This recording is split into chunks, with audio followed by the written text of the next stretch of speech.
Saudara-saudari yang terkasih dalam Kristus, Vivat Yesus, Percor Mari. Semoga saudara-saudari di rumah dalam keadaan sehat. Berjumpa lagi dengan saya, Frater Octavianus Adi Prayoga, dalam renungan Dehonianto.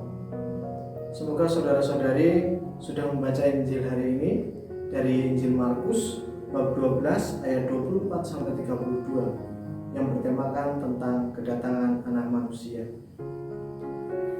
Saudara-saudari yang terkasih dalam Kristus, ketika saya membaca Injil hari ini yang bertemakan tentang kedatangan anak manusia, saya teringat akan suatu pengalaman kecil yang saya alami.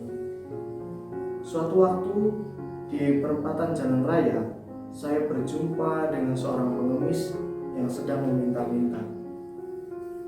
Karena saya tidak memiliki sesuatu, maka saya tidak berbuat sesuatu sama sekali. Saya kemudian hanya pergi. Kemudian saya bertanya, apakah hal ini merupakan bentuk kasih terhadap sesama? Jelas bahwa hal ini bukanlah bentuk kasih terhadap sesama. Maka dalam hal ini saya merasa gagal untuk berbuat kasih kepada si pengemis itu. Nah, Yesus hari ini berbicara mengenai kedatangan anak manusia. Sebenarnya siapa sih anak manusia itu? Hal ini masih menjadi misteri iman dalam hidup kita. Namun sebelum anak manusia itu datang, akan terjadi banyak peristiwa yang sangat mengerikan.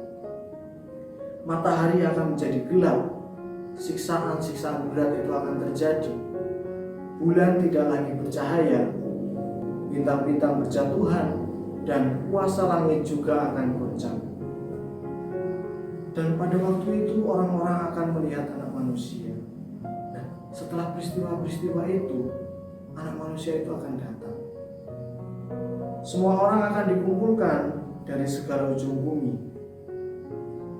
Lalu kita bertanya lagi, sebenarnya apa maksud Yesus menyampaikan hal ini?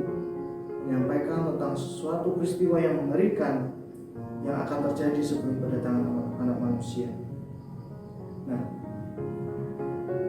pertama Yesus mau menunjukkan bahwa kedatangan anak manusia itu merupakan saat parusia.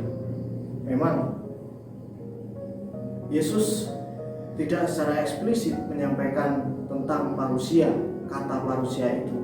Namun tradisi dan ajaran Kristiani mempercayai bahwa saat parusia itu akan ada dan akan datang pada waktunya. Kedatangan Yesus yang pertama adalah ketika Yesus lahir, hidup, menderita, wafat dan bangkit dari dunia ini. Lalu kedatangan Yesus yang kedua, ini memang masih menjadi misteri. Karena dalam Injil hari ini Yesus mengatakan bahwa waktu kedatangan anak manusia itu hanyalah Bapa yang tahu. Yesus pun mengatakannya bahwa dia tidak tahu akan kedatangannya. Namun tanda-tanda kedatangan Yesus itu sudah disampaikannya sendiri yang seperti tertulis dalam Injil hari ini. Kalau saya mendengar Injil hari ini, nampaknya begitu mengerikan. Saya terkadang takut untuk menghadapi saat-saat semacam itu. Saat di mana dunia berubah total.